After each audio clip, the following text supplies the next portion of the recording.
Represent the following situation in the form of quadratic equation. यानी कि हमें कुछ प्रॉब्लम्स मिली है, उनको क्वाड्रेटिक इक्वेशन में हमें उनको जमाना है, बस एक फॉर्म बनानी है क्वाड्रेटिक इक्वेशन की, उनको सोल्व नहीं करना है, सिर्फ एक क्वाड्रेटिक इक्वेशन की फॉर्म बनानी है। ठीक है भाई, क्या है problem first, the area of a rectangular plot is 528 metre square. ठीक है, एक रेक्टेंगुलर प्लॉट है, उसका एरिया जो है वो 528 मीटर स्क्वायर है। क्लियर भाई, the length of the plot is 1 more than twice its breadth.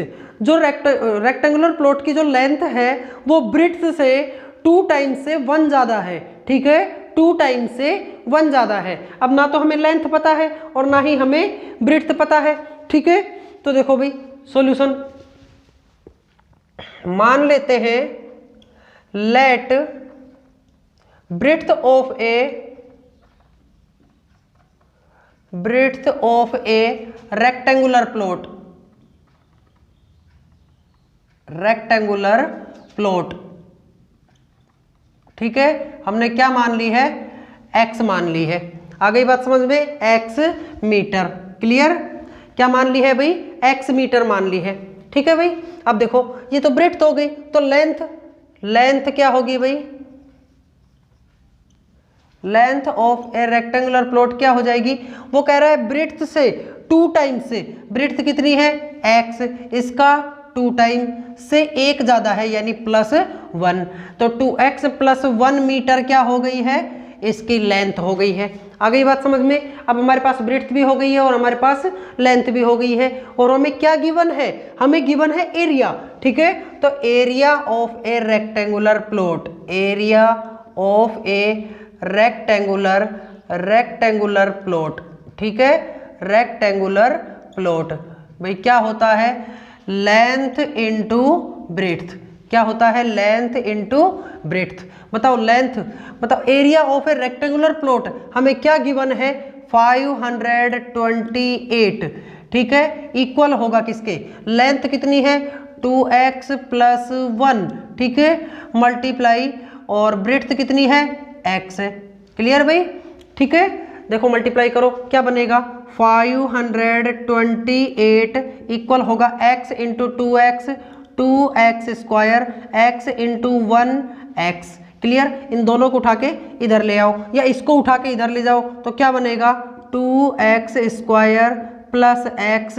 ये 528 उठ के इधर आया, किसका हो गया, माइनस का, और इक्वल में इधर क्या रह गया, 0 रह गया। और ये हो गई है हमारी क्वाड्रेटिक इक्वेशन। क्या हो गई है हमारी क्वाड्रेटिक इक्वेशन। आप इसमें factorization method, completing square method या श्रीधराचार्य वाला मेथड लगाकर आप इसको आगे सोल्व भी कर सकते हैं। क्लियर भाई, तो हमें तो सिर्फ क्या बनाना था, क्वाड्रेटिक इक्वेशन की फॉर्म बनानी थी, वो हमने बना दी है। क्लियर भाई।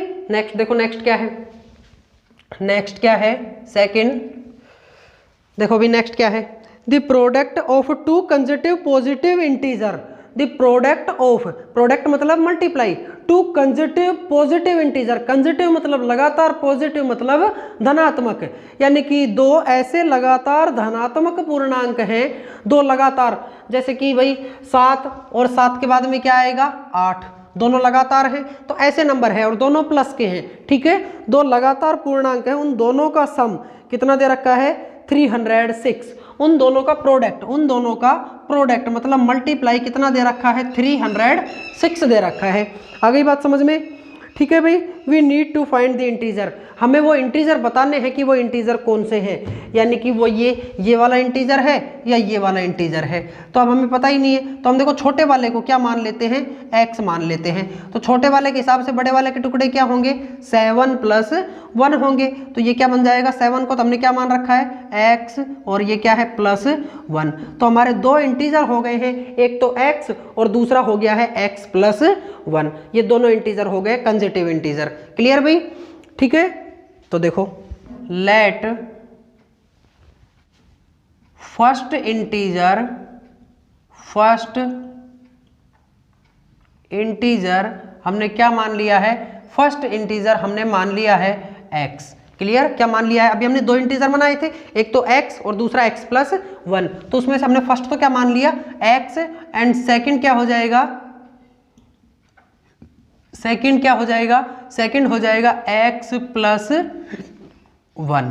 क्लियर, ये दो कंसेक्यूटिव पॉजिटिव इंटीजर हो गए, पहला x हो गया और दूसरा x प्लस 1 हो गया। आ गई बात समझ में। According to question, according to question, question क्या कह रहा है, इन दोनों इंटीजर्स का प्रोडक्ट यानी x मल्टीप्लाई x प्लस 1, दोनों प्रोडक्ट, दोनों पॉजिटिव इंटीजर का प्रोडक्ट कितना दे रखा है, 306 दे रखा है। आगे बात समझ में, क्या दे रखा है, 306 दे रखा है। मल्टीप्लाई करो, देखो x into x, x square, x into 1 x, और ये 306 उठ के इधर आएगा तो किसका हो जाएगा, माइनस का 306, इक्वल क्या रह जाएगा, 0 रह जाएगा। और ये क्या बन गई, हमारी क्वाड्रेटिक इक्वेशन बन गई। ठीक है, ये क्या बन गई, हमारी क्वाड्रेटिक इक्वेशन बन गई है। आगे बात समझ में, आगे भी आप इसको सॉल्व कर सकते हो, लेकिन हमें तो सिर्फ क्वाड्रेटिक इक्वेशन की फॉर्म में इसको रिप्रेजेंट करना था और वो हमने कर दिया है। क्लियर भाई। नेक्स्ट देखो क्या है, हाँ भाई नेक्स्ट देखो, नेक्स्ट क्या है, Rohan's mother is 26 year older than him. Rohan की माता रोहन से 26 साल बड़ी है, 26 ईयर ओल्डर यानी 26 साल बड़ी है। ठीक है, the product of their age in 3 years from now will be 360। 3 साल के बाद में दोनों की एज का प्रोडक्ट, दोनों की एज का मल्टीप्लाई कितना हो जाएगा, 360 हो जाएगा। We would like to find Rohan's present age, यानी हमें रोहन की वर्तमान आयु, रोहन की प्रेजेंट एज हमें फाइंड करनी है। क्लियर भाई। तो देखो क्या होगा सॉल्यूशन, सॉल्यूशन होगा, मान लेते हैं let present age of, present age of Rohan, Rohan हमने क्या मान ली है, x ईयर्स मान ली है। ठीक है भाई, क्या मान ली है, x ईयर्स मान ली है। ठीक है, Rohan's mother's present age, present age क्या हो जाएगी, बताओ। रोहन की माता रोहन से कितनी साल बड़ी है, 26 साल। रोहन की एज कितनी है, x, तो रोहन की माता की कितनी हो जाएगी, x प्लस 26 ईयर्स। आ गई बात समझ में, क्योंकि रोहन की माता 26 साल बड़ी है। ठीक है भाई। अब देखो, अब क्वेश्चन क्या कह रहा है, आफ्टर 3 ईयर्स, आफ्टर 3 ईयर्स, ठीक है, 3 साल के बाद में age of Rohan, age of Rohan, Rohan की एज क्या हो जाएगी भाई, अभी कितनी है, x है, 3 साल के बाद में x प्लस 3 ईयर्स। आ गई बात समझ में। एज ऑफ रोहन्स मदर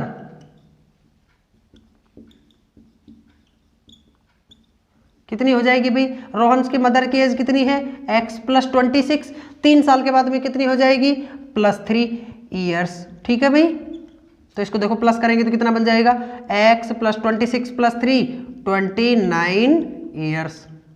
आ गई बात समझ में। अब देखो, according to question, according to question, question क्या कह रहा है, 3 साल के बाद की जो रोहन की एज है कितनी है, x प्लस 3। ठीक है, ये रोहन की एज हो गई, और रोहन की माता की एज कितनी है, x प्लस 29। इन दोनों का प्रोडक्ट यानी मल्टीप्लाई कितना दे रखा है, 360 दे रखा है। ठीक है भाई, कितना दे रखा है, 360 दे रखा है। यानी क्वेश्चन कह रहा है कि रोहन 3 साल के बाद में रोहन और रोहन की माता की एज का प्रोडक्ट कितना हो जाएगा, 360 हो जाएगा।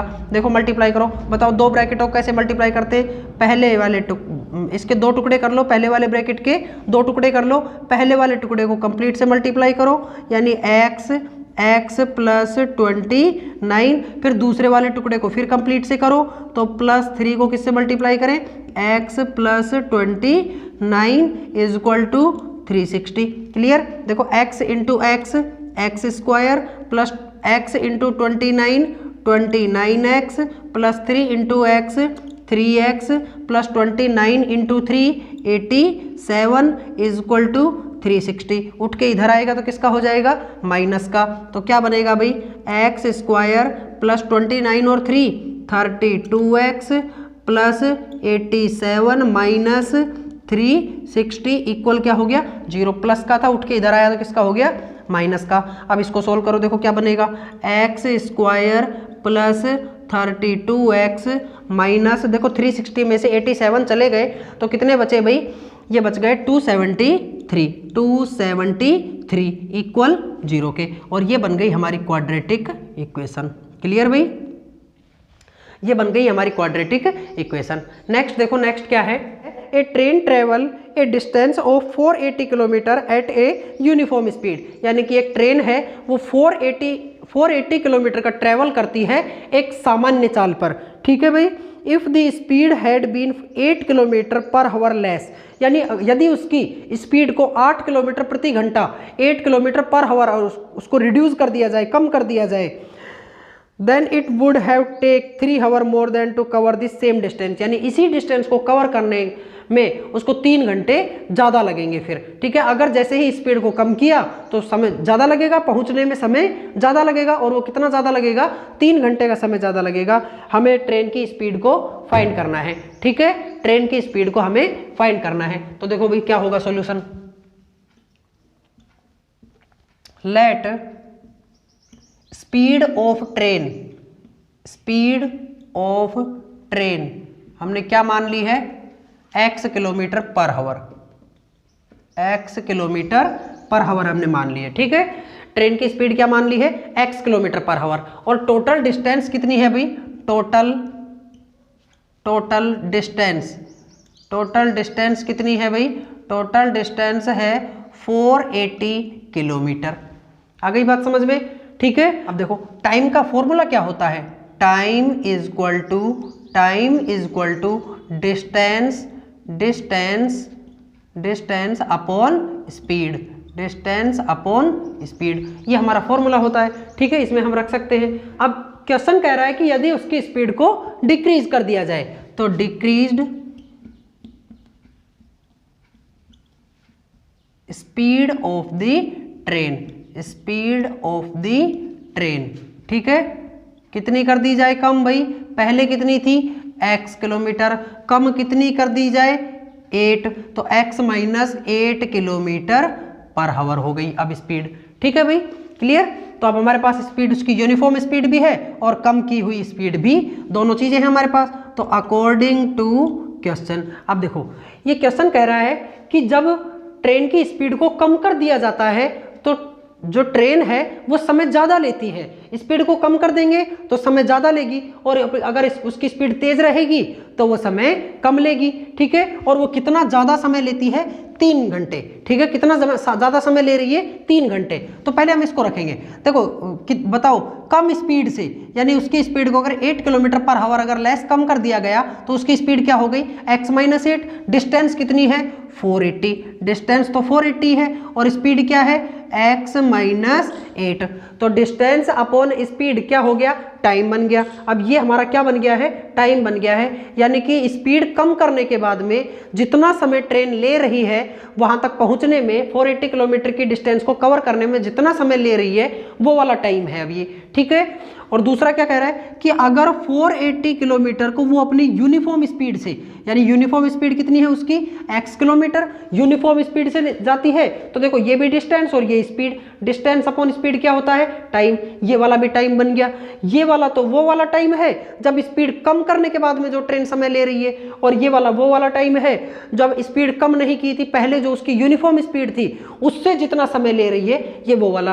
और दोनों में जो डिफरेंस है, जो दोनों में कितना समय एक्स्ट्रा ले रही है बाद वाली, 3 घंटे का, तो दोनों का डिफरेंस कितना है, 3 आवर्स का है। आ गई बात समझ में, दोनों में डिफरेंस कितने का है, 3 आवर्स का है। क्लियर। अब देखो इसको सोल्व करो भाई, एलसीएम ले लो, क्या आ जाएगा, x माइनस 8 और दूसरा क्या है x, देखो x माइनस 8 से x minus 8 cancel, x into 480 तो 480x माइनस x से x cancel, x minus 8 into 480 तो 480 इंटू x माइनस 8 इक्वल क्या है, 3 है।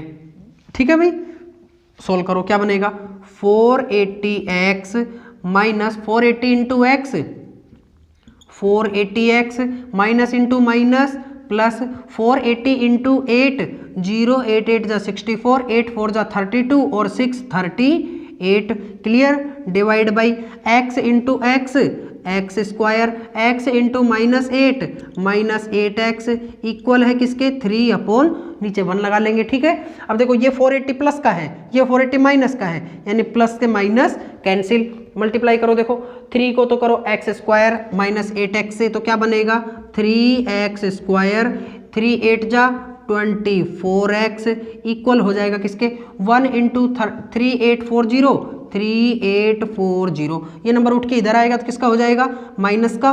ठीक है, तो क्या बनेगा 3x स्क्वायर माइनस 24x उठ के आया किसका हो गया माइनस का, तो 3840 इक्वल हो गया है 0 के। ये आपकी क्वाड्रेटिक इक्वेशन बन गई है। अगर आप इसको सोल्व करना चाहते हो, इसको छोटा करना चाहते हो तो छोटा भी कर सकते हो। देखो क्या कॉमन आ रहा है भाई, देखो इसको पूरी इक्वेशन को किससे डिवाइड दे दो 3 से डिवाइड दे दो, तो क्या बनेगा एक्स स्क्वायर माइनस का 8x माइनस का 3 2 जा 6 बच गया 3 8 जा 24 और 0। ठीक है, इक्वल क्या हो जाएगा 0।